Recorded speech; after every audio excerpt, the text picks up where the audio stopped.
Hey, yo, it's Guido coming at you with a Tactics Talk, a tank review of the brand new IS-2M Tier 7 Russian heavy tank. The most unique tank, a brand new, never seen before. I'm just kidding. It's another IS. We'll talk about a little bit about that as we go. I'm not that bothered by it, but you can see it right here in my garage. Pretty cool model. Look at the HD glory of the IS-2M. This one's really well done. And it's interesting because you can kind of look at it as compared to some of the other ISs, even though they're nicely modeled as well. You can see that their skill at doing the HD thing is increasing, and this is a really cool model. And you can see that there's actually some interesting differences about it, the side skirts and other such things. This is a modernization program, apparently, for the IS, and this tank actually served into the 90s, apparently, from what I can tell. But we'll go over the overview, the tech tree, the 3D model. We'll do a comparison amongst some of its peers, specifically looking at the various IS variants, just to kind of take a look at, hey, what really is the difference between this one and the other variants of the IS that are in the game. Take a look at my stats. Not a lot to go off there, but I have over 500 games in IS-type tanks, and when we get to the comparison, you understand they're basically the same tank. We'll look at my setup here and then a couple examples of gameplay. Like I said, I only have a few examples of me playing this, but I did pretty well in it in the few that I played. So we'll take a look at how the IS-2M plays if you're looking to pick up a premium Tier 7 Russian heavy tank. Let's do a quick overview of this thing. Everyone's pretty familiar with the IS-2, but if you read up here in the little details, it's a modification of the IS-2 developed from the early 1950s to the 60s before the T-10's development. Talked about some of the things that they did. Added engines, took out that little rear machine gun that was in the back of the IS and some other things, just modernizing, giving it some better optics, better radios, all things you would expect to happen to a modernization program from a World War II tank into the 50s and 60s. As far as what it looks like with the other ISs, which I touched on a little bit, you can see that it's just a different model. The turret's slightly different. Get to the other IS over here. This is the oldest version, obviously. The IS-2 Berlin. Actually, I don't know which one is the oldest, to be quite honest. I think these are exactly the same tank, more or less, right here. And then you can jump over to the Chinese IS, which actually is probably the most different of the three. When we get to the comparison, you'll notice that. It's a fairly decently large tank. It's obviously not Oni size. It's a bit bigger than the new Polish tank, the Habicha, but it is smaller than the German, the behemoths right there, and the Tiger, probably comparable roughly to the Tiger size there overall. So not a very large heavy tank by any means, so that's going to allow you to hide a little bit better as far as behind rubble and buildings and such things with your IS right there. Now let's talk the elephant in the room, all right? A lot of people are probably thinking, Guido, why on earth are you doing a review of the IS-2M? Well, that's a good question. First of all, it's to take a look at the different variants and see if there is something different about this tank. Turns out there isn't a whole bunch. It is basically a new model, 3D model thrown on top of an old tank with a few tweaks to the numbers. Some people have a problem with that. I'm going to be honest, I don't. If this was the only thing Wargaming ever did with tanks, then eventually I would get old and I think we'd have an argument against it. But bringing out historical tanks or different variants, making them premium, that doesn't really bother me too much. It bothers me when they're 10 times better than the tech tree tanks. But as far as Wargaming put out quantity and quality 3D models and content for their game, you simply cannot argue that they do not do that. And I am not bothered by different variants of tanks coming out. If people want to buy them, buy them. If they don't, then don't buy them. But I think that they bring out enough other quality content for their game that you can't really get too bent that they send out a few remodels of old tanks in there. Break, like I said, as long as they don't come out super OP. You know, this thing showed up with 460 alpha gun and fired 2 seconds faster than other ISs, then okay, let's have a discussion. I'm talking more like Defender kind of level things where when it comes out, it's head and shoulders above. I'll give you another example that currently exists in the game. The T-34-85M is ridiculously better than the other T-34-85 variants for no real good reason, although it is a modernization program as well, apparently.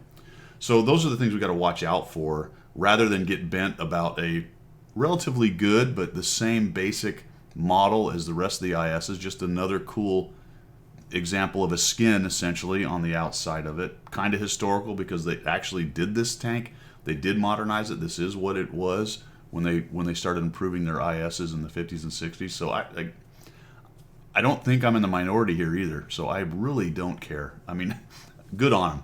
You know, cool tank. Thanks for adding another tank in there. Let's not get too wrapped around the axle about reskinned tanks. As long as we still get new content, we just got a whole Polish line, and we can have a whole argument about, you know, paper napkin tanks and whether some of them are good and some of them are bad, and that's all valid discussion. But that's nothing against putting out a tank like this. I have no issue with. All right, that's a long overview. Let's take a quick look at the tech tree on this, and then we'll move on. Now, there is not a whole lot to talk about on the tech tree. Just realize that the KV2, 3, 4 series, I think even into the ST1, they've got a crazy crew loadout with 2 loaders in most of those. So you're not going to use this as a crew trainer very well anyway for the KV series. However, for the IS series, which is what it is, you've got the standard 4 crew loadout like the IS does, and that carries through most of those tanks, if not all of them. Commander, gunner, driver, loader. So it's a great crew trainer for, say, an IS-3. You want to get a better IS-3 crew and you want a premium to do it, there you go. You move on to the 257, we take a look at it. It's the same crew loadout right there. So it is a good trainer for the 2 lines that split off from the IS and HUD up here. Even the 277 more than likely is 4. So there you go. A pretty good crew trainer as far as that goes. It is not currently in the tech tree for gold. You can only buy it in the store as of right now. That may change. You never know. Those things move around a little bit. So that's really the only big considerations for the tech tree. Let's move on to the 3D model. For the armor profile, pretty good. This is against its own gun. The ubiquitous 122, 175 pen, 390 alpha, the 122 millimeter gun that you see from tier 6 to 9 all over the place on any of the Russian or Russian variants for their heavy tanks. Nice big stick, but bad penetration. You can see that it's going to struggle to pen itself, but any of the higher pen guns are going to be much better. Still, this lower plate here is relatively flat. You can see it is angled, but not by much. The upper plate is decently angled, and you can see the turret face is okay when you get to the mantlet, but as you go off to the sides, it gets less. And it's got quite a large hatch up on the top, and that's pretty easy to pen right there with 90 millimeters effective. You can see that it's a very good side scraper. Not bad at all. The only thing negative on the side scraping is it is a front mounted turret, so you're putting a lot of your back end out before you can bring your turret to bear when you side scrape. And quite large track profile, which is good for eating HE and heat shells right there. So the armor profile, again, not much different than a regular IS. Decent side scraper. Indifferent armor to some extent. It is a heavy. You can expect bounces. Against lower tiers, it's going to be quite nice. You can rely on the armor quite a bit, but against same tier and above, and especially anytime someone starts pushing to, the armor is become less and less effective. So you're going to want to put a little angle on it. Like most Russian tanks, though, the front is a little bit weirdly angled here and there. So just a pure angle like this is maybe not necessarily going to help you out too much, depending on where they're aiming. Now let's talk comparison, because this is kind of the interesting part about a clone tank that comes out. Looking at the different ways that they try to differentiate the tank, and frankly, there's not a whole bunch. You can see that I've got the IS variants all right here in a row, and then I've got some of the other tier 7 tech tree tanks and another premium, the 4503, just for comparison. IS-2M's all the way on the left. 100% cruise, no equipment, no paint. I'll spit the word out in just a minute. All right, 390, I talked about that. That's the big stick at tier 9. You can see that the 45 TP approaches at 320. Everyone else is hanging out down lower. T29 is kind of in the middle at 320. That 175 pin, that's the problem. It is problematic. I will go over a little bit of the gold rounds later on, because that gets kind of interesting with the IS series. Rate of fire is relatively low at 5.09 down at the bottom. Even worse really than a T49. 11.79 in the reload time, that's quite high. But you're trading that off for a large alpha. Turret traverse is pretty good, best in class right there. -6 on the depression, that's where it starts to get painful. So all the IS series are quite painful in depression, and for some reason the poor IS-2 only gets -5. The Chinese IS-2, realize there are 2 IS-2s in the game. The IS-2 Berlin, which is a premium, and the IS-2, which is a Chinese. But -6 can be painful. You're going to have a hard time using a lot of the hold down spots that are on back slopes and things like that. Aiming time is okay at 3.16. Look at that. It's actually better than the other brothers at 3.26. So there's where we get a little differentiation. The gun handling on the IS-2M is marginally better than the other ISs. That is one of the benefits you're getting with this premium tank. However, the DPM is exactly the same across the board despite that little change right there, because it didn't change anything about the reload time in there. Just the gun handling stats are slightly better. 1,300 hit points. It's got more hit points, actually, a few more hit points even than the regular IS-2 at 1280, and the IS-2 Berlin and the Chinese IS-2 at 1280. Another 20 whole hit points. Hull armor is where these tanks differentiate quite a bit, actually. The IS-2M and the IS-2 Berlin are both 100 with 90 on the sides, whereas the regular IS is 120 with 90 on the side, and the IS-2 Chinese is 90. Okay, so we've got some changes in the armor profile, and look what that actually does to the survivability number that Wargaming puts out. Interesting. So whatever the maths are for those numbers, those changes have changed it quite a bit. In theory, making the IS-2M less survivable, but it's got more hit points, and the armor's not different enough to matter too much. So I don't know if I buy that. Maybe I'd rather have the more hit points, because I'm not really going to rely on an IS-2 or IS's armor anyway. I'm going to side scrape and do whatever I can to not get hit. But there you have it. This was odd to me. 600 engine power on this one in the IS-2, 700 on the regular IS, and 580 on the IS-2 Chinese, which makes a relatively different specific power. But when you get down to the speed, the actual speed they say it's going to go, it's 34 for 3 of them and 37 for the IS-2, where the IS-2 has actually the lowest engine power. So this is going to get into ground resistance and some of the other numbers that are in the background right there. Very interesting. In theory, the IS-2 Chinese is faster with a smaller engine than the rest of them. And there you have it, with a 14 reverse speed, which is decent for a heavy, but still kind of slow. For whatever reason, again, this gets into the resistance thing, the IS-2 Berlin has a better traverse speed than the rest of them. So those numbers are actually different, other than the IS-2 and the two IS-2s are exactly the same. So you can see it just gets a little bit weird in there, but as far as the game goes, they basically have the same mobility. The difference between 34 and 37 is negligible.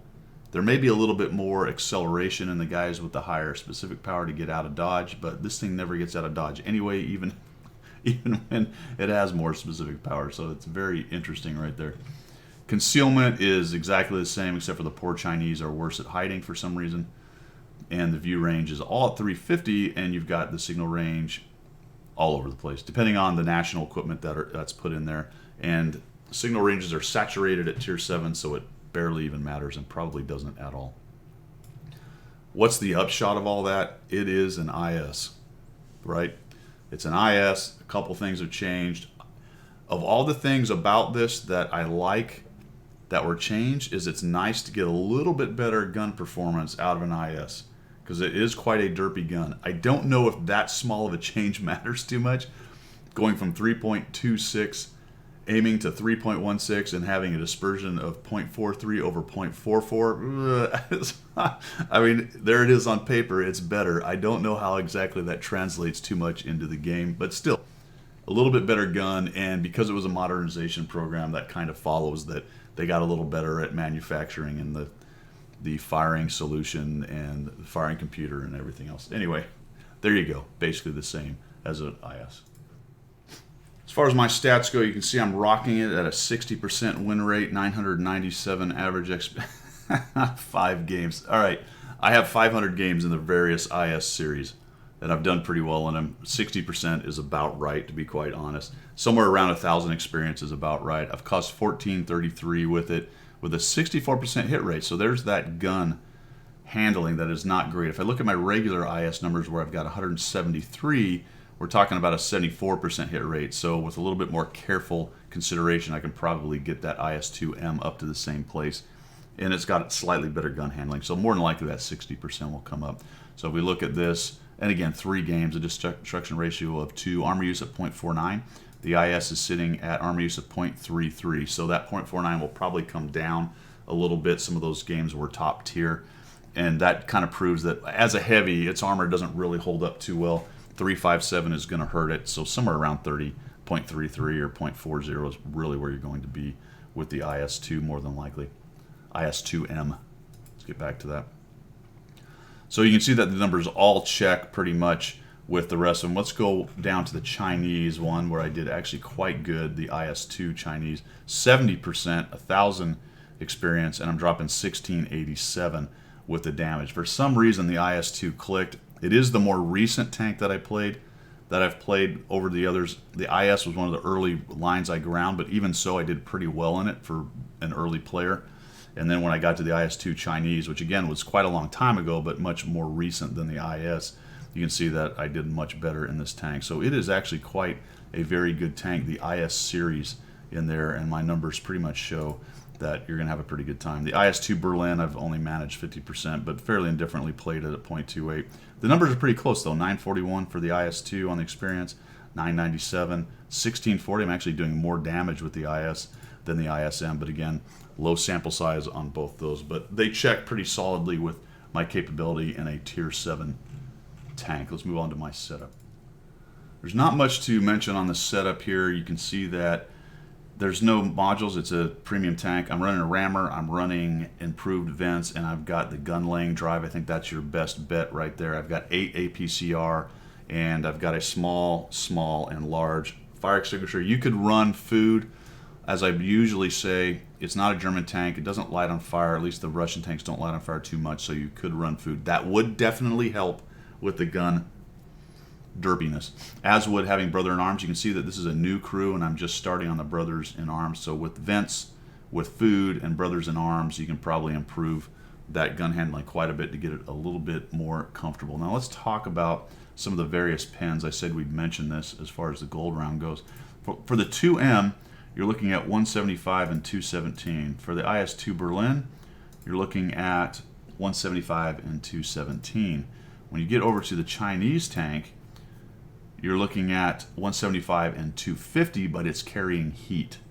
So that's probably one of the reasons why I'm dropping more damage in this tank than I am in the others, because when it's seeing nines, and you can push 2 and get 250 on your penetration, that's much better than 217 and makes it basically more competitive. It's got the problems of heat, but as long as you're a face puncher in amongst them, which is more or less what the IS is for, it's not really a great sniper, then having a 250 heat round as an option is a huge advantage in there. We get to the other IS and it's running 175 and 217. So one of the biggest differences then between these four is the Chinese IS-2, which gets a heat round with 250 pin as its gold round, and that's actually a pretty big difference right in there, and would account for why I'm able to drop a little bit more damage in there, dabbing the two key, even though I only carry 4 in that thing. So that is my setup right there. Let's move on to the example. I did want to mention one more thing before we get to the examples. There is one thing about buying the IS-2M right now that you're getting. You get this 0 skill crew with Brothers in Arms perk for the IS-2M. They're also selling the IS-2 Berlin right now with kind of the same bundle idea and the 0 skill crew. But as far as the new tank, the IS-2M, not the IS-2 Berlin, you can buy both of them at the same time, both with crews. What you have to watch out for is the base bundle of the IS-2M at 30 bucks does not have, and it says right here, does not have the 0 skill crew. So if you buy just the tank and not a bundle, then you're not going to get that 0 skill crew. You got to jump it all the way up to 47. That's a little bit disappointing right there. I'm a little bit, it's disappointing. I don't know why you would do that, but that's what they did. Just realize that you're not going to get that crew if you just buy the tank itself. It's unfortunate. We'll move on to the gameplay examples. All right, I said examples. We're just going to do one. I mean, the IS has been out for a long time. I'm just going to kind of show you a top tier game where I do pretty well, but this is where this tank really shines. We've got the 3001 here. We're on airfield, spawned into the east side, and I've got a small German tank here, which I'm just going to kind of come around and pound. He's able to get into me because I'm giving him my front sprocket right there. It was not a great idea, but it's hard to get turned around that corner, and down he goes. I noticed that the Black Prince is all the way on the south side. He's really my biggest problem, minus potentially the E25 getting into my side. And now I know that there's a 12T hanging out in one of these rocks or bushes back here. So I'm going to give him a little courtesy shot, but do not find him.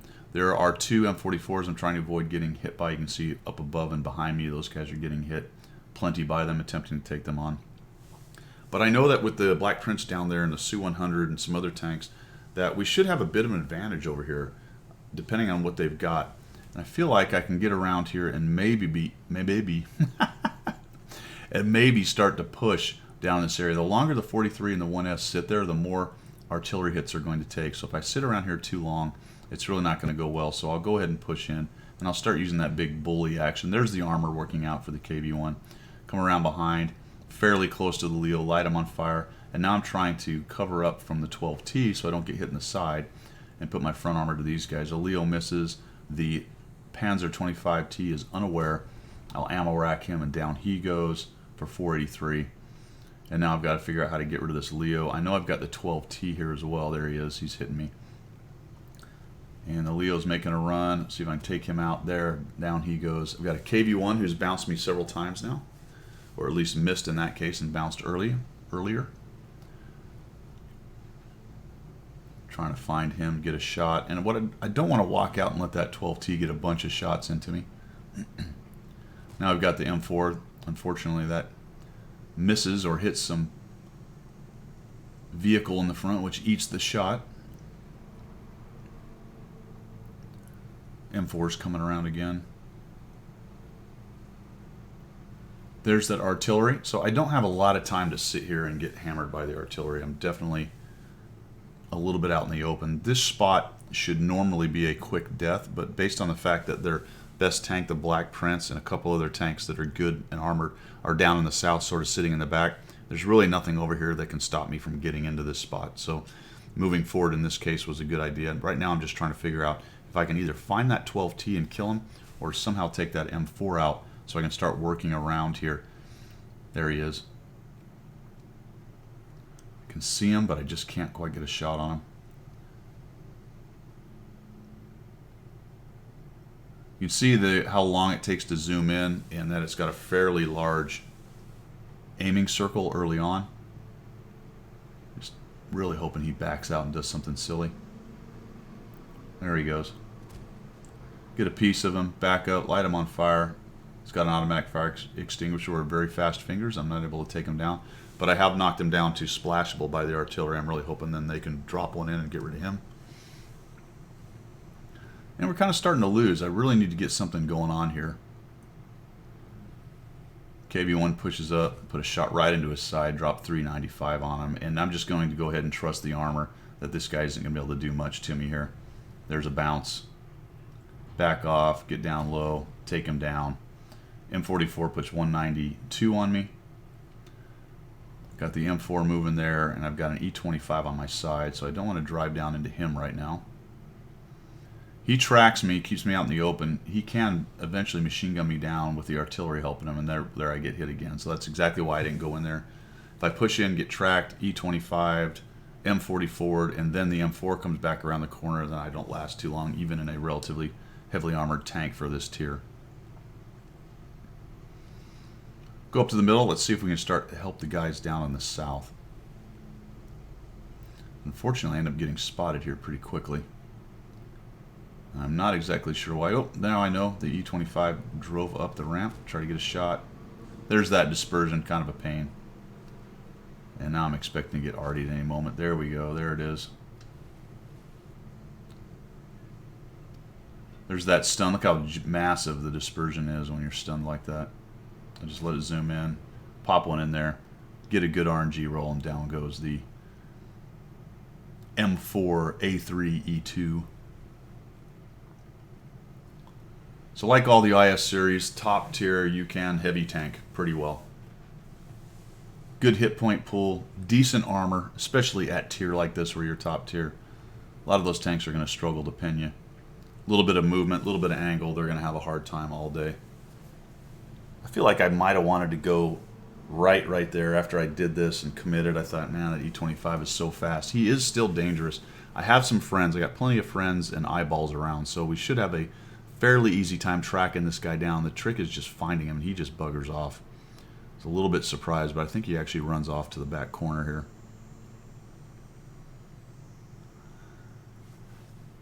I will push up and over the top.